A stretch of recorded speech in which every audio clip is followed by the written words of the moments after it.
A very good evening. Today we would be discussing down to earth edition for the first fortnight of December. Now the first topic that is mentioned here is about donkeys and the declining population of donkeys.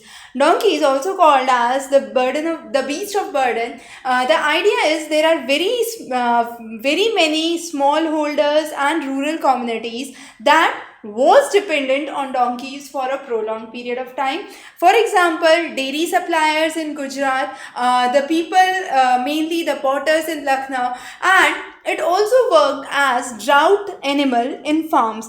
However, we have seen recently that the population has significantly declined. If we go on to some of the statistics here, we would say from nearly 9 lakh it has reduced to only 1 lakh. And some of the major reasons have been cited is the illegal trade, mainly for skin and meat. Skin being utilized in one of the Chinese medicines, Ijao, by boiling the skin of donkey and using it for various medicinal properties. When the population of donkey within China started to decline, they started to import it from Africa, and now they are looking for other options as well. Now if we focus on the breeds which are found in India, some of the major breeds are Kachhi, found in the regions of Gujarat, Halari in the regions of Saurashtra and Gujarat, Sindhi in the regions of Rajasthan, brown in color, and Spiti in the regions of Himachal Pradesh. All of them are known for their drought and logging work mainly.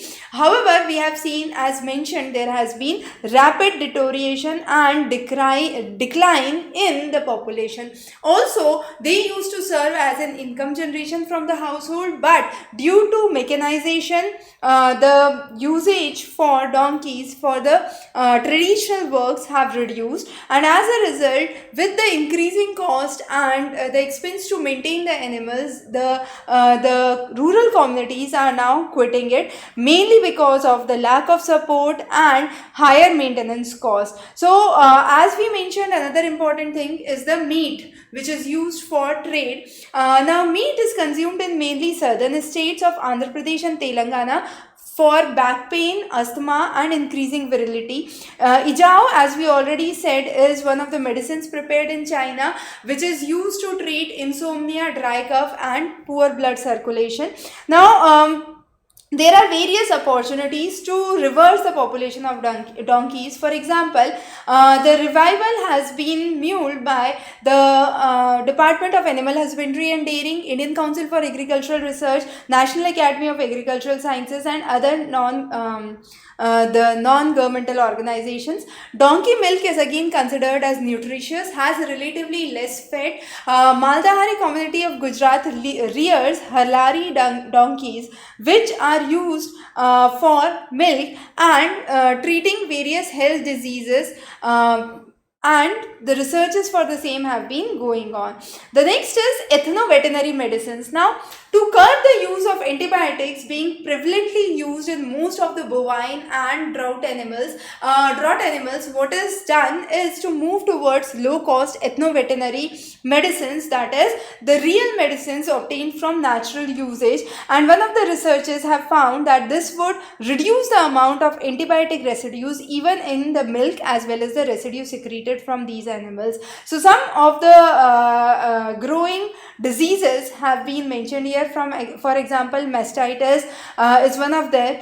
We have various dairy units which have been producing various medicines. For example, to treat mastitis, aloe vera, turmeric, calcium hydroxide, and lemon paste is used. For diarrhea, it's fenugreek seeds, onion, garlic, cumin seeds. Similarly, for cough, it is adhosa, tulsi, garlic, turmeric, jaggery. And similarly, for various diseases, the list have been mentioned here, which would be available in the handout.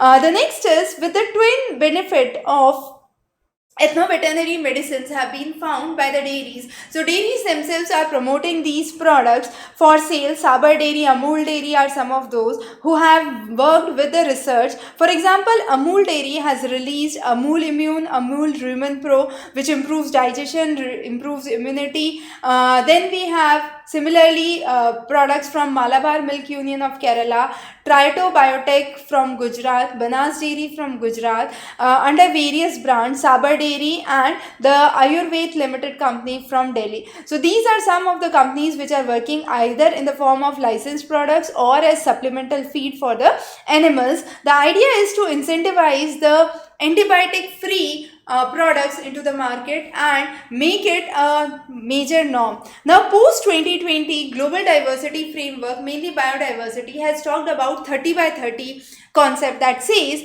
protecting 30% of land and sea by the year 2030, and therefore 30% by 2030, it makes it 30 by 30 formula. With that, we have seen that there are various delegates from other countries, mainly Latin America, Caribbean, who have been working to finalize the loss of biodiversity, the crunch, and working onto it. Rooibos is another interesting herbal tea which is obtained from South Africa. The San and the Khoi communities are actually involved in it. Nestle was about to patent one of those, but it was stopped. The idea is rooibos has a very high level of antioxidants, no caffeine, and has very low levels of tannin, and is therefore considered as an excellent substitute to tea. It is also called as a herbal tea. It gives a deep red brew with flavor, and therefore it is uniquely found here.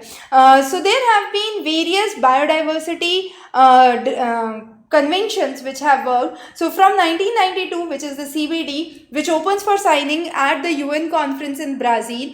Then you have in 1995 COP2 in Indonesia, followed by the latest ones. We have COP15 part 2 scheduled in 2022, and that focuses on post 2020 global biodiversity framework to be accepted. The 30-30 concept we have already discussed, and this also focuses on the payment overdues. The developing nations, mainly the regions in Caribbean, are now focusing on, along with the rainforest. So Amazon, then you have the Congo area and the Indonesian areas have come together, stating that the developed nations have to work with them in order to preserve the biodiversity and the rainforest, and there should be some backup which should be operationalized for the losses that these countries have witnessed. So there have been various debates regarding the COP15, and the focus on the Convention for Biological Diversity is important, and the focus on mutually agreed terms which are known as MAT. There have been no payments inside, and the various guidelines for internationally recognized certificate of compliance to focus on the resources in accordance to the CBD guidelines is important, and these internationally recognized certificate of compliance are extremely important. Now there are various forests. For example, in Kenya it is Kakamega Natural Forest Catchment Conservation Group, which focuses on the demands of the Mondia Vitae. It's a draft for natural resources, a system for benefit sharing. So access and benefit sharing are two important aspects that need to be focused on. In the Shola forest regions of Western Ghats, Kurinch honey is obtained, and this is obtained from the feed from the purple flowers of Strombolinthis cutinea, which blossoms every 12 years, and therefore this Kurinch honey is extremely unique and rare. Now jasmine concentrate, along with China, which is a Chennai based exporter, along with Firmenridge Grasse, is a company from France which are looking for commercially sold honey and identifying the molecules what makes it so special. The next is the various things that have been discussed under the Convention for Biological Diversity and how we can move forward for a community-based natural resource management. So Nambia's effort has been important. Devil's Claw is a cactus which is found in Namibia, and this cactus is known to reduce arthritis, inflammation, pain, increase the process of digestion, and has been harvested with the help of Pungu community in the Kavango East region, and this can be actually grown and cultivated and exported only under permit. So Devil's Claw and its cultivation is extremely important to the economy of Namibia. Similarly, we have another emerging pact which is known as the Glasgow Climate Pact, which is a mitigation centric pact, and this has been develop to focus on the burden of climate change from the developing to the developed nations, and developed nations must take a stake in the process of mitigation. And there is another form of global stocktake, the first formal assessment of progress on the Paris Agreement goals, which must be taken into account. The next is adoption. So global goal on adaptation, which has been taken into consideration under the UNFCCC, is again important, and this has also been taken under the GLIAS, which is the Glasgow Sharma al-Sheikh work progress on adaptation, which was established in the COP26. Market and finance, the rules for the credit earning for 1 ton of carbon dioxide equivalent has to be prevented from entering or reducing that into the atmosphere is important. Article 6 and clause 6.2 are important. So Article 6 deals with trading the carbon deficit under Paris Agreement, and clause 6.2 talks about bilateral trade greenhouse gas emission reduction framework, along with 6.4, which talks about market for trading these reductions. Along with that, we have the various emission gaps report, which talks about the current pledge would create, despite of the current pledge, we would create nearly 2.4 to 2.6 degrees Celsius warmer by 2100, and the ideas to reduce the greenhouse gas emissions could be achieved only by 1%. Cumulative amount of carbon dioxide emissions are rising. Also, the climate action tracker report says that if we could not step out the 1.5 degree goal, we would have to go for more issues that would need to be taken into account, and the under constructed LNG, which is the liquefied natural gas plants, estimated to consume nearly 10% of the global carbon budget for the 1.5 degree Celsius warming effect. Now, COVID pandemic. It has been rightly said that ignorance is a strength. That means there is no other option but to just ignore the pandemic which exists. However, the reports had cited that the Omicron was less lethal and less dangerous. Still, despite of that fact, we have seen the research reports have traced that deaths due to Omicron were higher than due to the Delta variant. And then we have some other interesting news, which is mainly from the Climate Change Performance Index, and this talks about the release of India's ranking on 8 out of 63, 2 spots higher than the last year. International efforts mainly for renewable energy have been lauded, and we are trying to halve the greenhouse gas emissions by 2030. Similarly, measles outbreak because of lack of vaccination has been witnessed in Mumbai.